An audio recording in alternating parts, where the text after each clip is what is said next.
Hey, wasn't there that one world with a pink cat, anthropomorphic cards, and an obese monarchy? What are you talking about? That's stupid. We're on the last world, Hollow Bastion. So we go through some pretty shitty platforming, and pretty early on we run into Beast fighting Riku. I gotta say, I'm extremely disappointed that he didn't rip the little fudge packer into pieces. Let the Keyblade choose. Its true master. Now, look at this bullshit right there with the Keyblade. Riku basically forces his dominance over the Keyblade and just leaves Sora to join Riku. What the fuck is the Keyblade doing? Think about it for a second. The Keyblade is set up as some kind of sentient being who chooses the Keyblade Master out of the strength of one's heart. You could argue that maybe at this point Riku's heart seemed stronger, but when you think about it again, you realize this is a load of shit. Riku is a weak person. He is weak in the sense that he gives into temptation and morally wrong decision as a means to his own selfish ends. So wouldn't you want a Keyblade Master who isn't evil? Someone who can fight temptation and understand how to choose right decisions for the greater good? Okay, the way we set up Sora when we joke about him is that he's also evil. But it's clear from the cutscenes that in every situation he has good intentions in his heart. Riku on the other hand is evil. He's just evil. So what the fuck is the Keyblade thinking? I bet it was just fucking with him, like it got bored with Sora and left. But off behind the cutscenes, all Riku would do is whine about how much of an asshole Sora is. Like, Sora wouldn't stop crying about his dad after he broke his neck slipping on a skateboard and left on a staircase. So the Keyblade was all, oh god, I'm out! This is actually the most innovative part of the game. Previously, Sora relied on his brute strength to win his fights, but now he has had it taken away from him and he's forced to rely on his partner in magic. It also helped that Beast is nothing like the Nimrods earlier and can actually hold his own in a fight. I still wouldn't trust him with high potions though. This level is so convoluted. If you take like a week break from playing and come back, you'd be lost and have no idea what to do. Where do I go? Do I take this path? Or the thing that goes up and down? Christ, this guy again? Look man, you already humiliated Sora, stole his friends, stole his weapons, then you left him stranded to die. What more do you want from him? My heart will stay with my friends. It'll never die. Really? Well, we'll just see about that. Ah!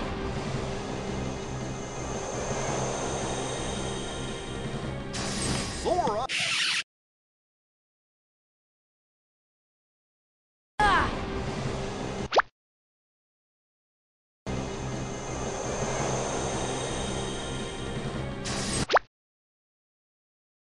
You'd betray your king?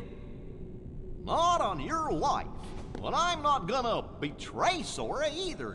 Hold on, Goofy! Well, you know, I'm the one that wants Sora.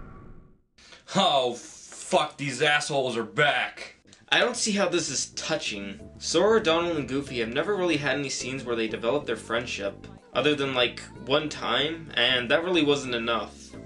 For characters to have themes of friendship, they need to have multiple scenes of dialogue to show how they grow closer. But all we ever gotten from Sora and Goofy was being idiots and Donald being an asshole. I don't need a weapon. My friends are my power. Look right there, what the fuck is this thing thinking? But fuck it, I'm just satisfied to get to beat the fucking shit out of this guy. Yeah, take this you leather-wearing, tampon-plugging, feminine hair, cream puff pussy boy. I'm gonna beat your candy ass down to the ground and make you eat dirt. Yeah! This library gives me bad memories of when I was in school and I couldn't tell the difference between proper nouns and pronouns. Are you joking? No, I mean, like, what makes a pronoun professional and what makes a proper noun proper? Is it improper to use a pronoun and unprofessional to use a proper noun? No, a proper noun is a person, place, or thing, like a name or the name of your school. Well, how does that have anything to do with being professional?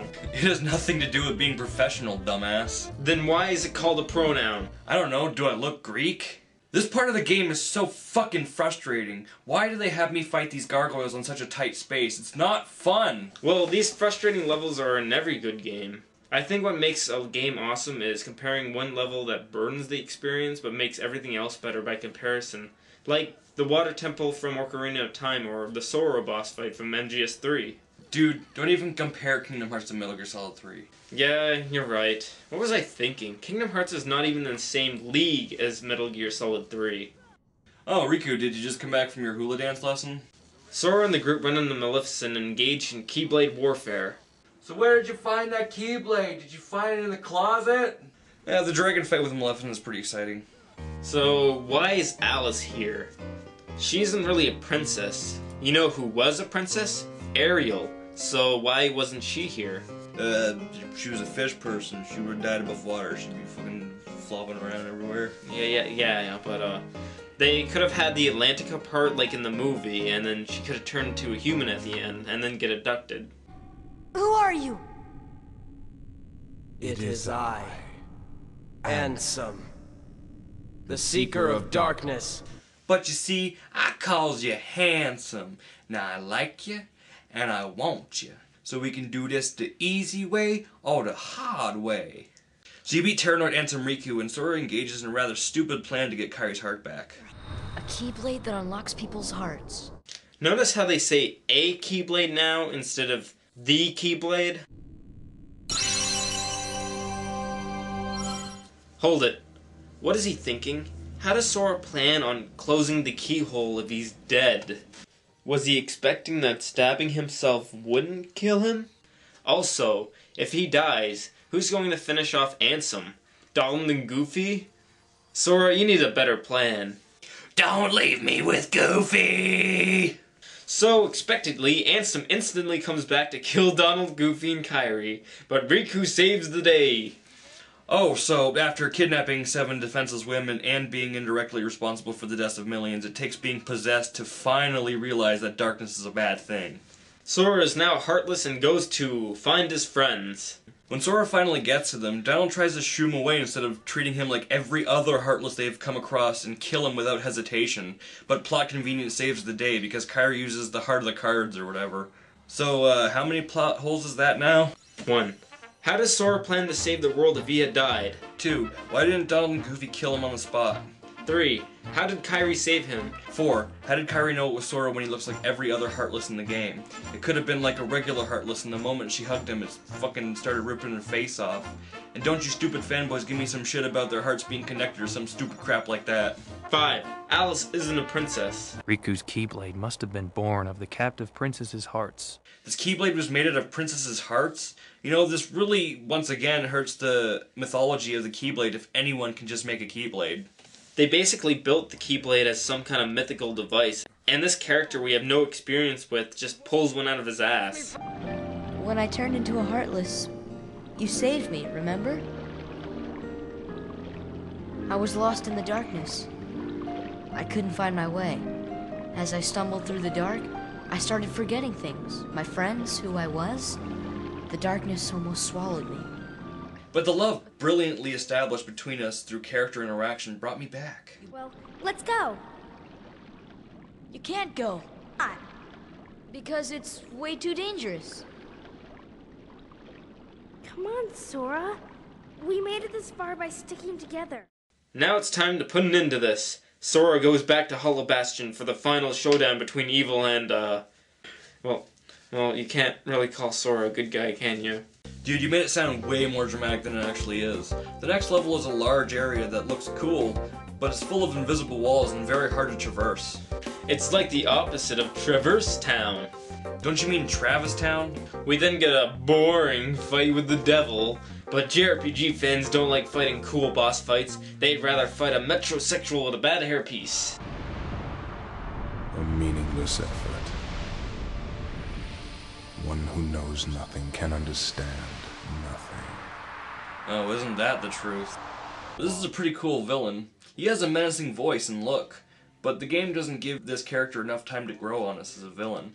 We should be given enough time to appreciate him. Other games don't wait until the end to introduce us to the main villain, like Metal Gear Solid 3 for example. In MGS3, we get to see the villain, Colonel Volgin, do evil things throughout the whole game. We get to know him and enjoy his malicious behavior, and he's set up to be a pretty good villain. When I first saw this asshole in Hollow Bastion possessing Riku, I was like, what the fuck? Because up until that point, I thought Maleficent was the villain. I know it's usual storytelling method for Final Fantasy to have bigger forces pulling the strings, but at least they introduced the bad guy 45 minutes before the end of the game. You know, I hated how they tried to set this up like some kind of twist or something. At the beginning, Leon and the others talked about how Ansem researched the Keyblade and the Heartless. Ansem being the bad guy was supposed to shock us, but then they retcon it later in the series, making this reveal completely pointless. This is probably one of the most drawn out and tedious final bosses I've ever played. The entire fight is split up into like 20 different sections. You fight his first form, then the giant shadow monster from the beginning, then Ansem again. Then he turns into the Titanic. Ooh yeah, and I'm the iceberg. And this fight is made up of smaller fights of which you go into monotonous rooms to fight weak enemies to free Donald and Goofy. Why even bother? It's not like we need them to beat the final boss. Sora is fully capable of fighting him single-handedly. Look, they're dead! So you beat the SS Phallic and Sora engages in a philosophical debate with Ansem about what's behind the door to Kingdom Hearts. Kingdom Hearts! Fill me with the power of darkness. I know now, without a doubt, Kingdom Hearts is light! No, you're both wrong. It's bees! Ansem dies, so Sora, Donald, and Goofy try to close the door to Kingdom Hearts. They see Ricky and Miku on the other side, who refuse to go on the other side to help push because King Mickey needs to seal the door on that side, which is completely ludicrous. Because you don't need to lock a door from both sides. When you lock one side, the other side's locked as well. Just a second, I'll go check. Can you get in? No. Also, Kairi's ability to teleport reveals itself when she spontaneously appears behind Sora. Sora! Kairi! Just fucking jump over, you idiot! I'm always with you too. I'll come back to you. I promise. I know you will! Square has really great CGI that conveys a multitude of emotion, but overall it's nothing more than superficial, because the relationships between these characters lack the amount of depth they're trying to portray. I can't believe that took us a whole year to beat. It's not even that hard. Hey look! A blatant foreshadowing that there's gonna be a sequel.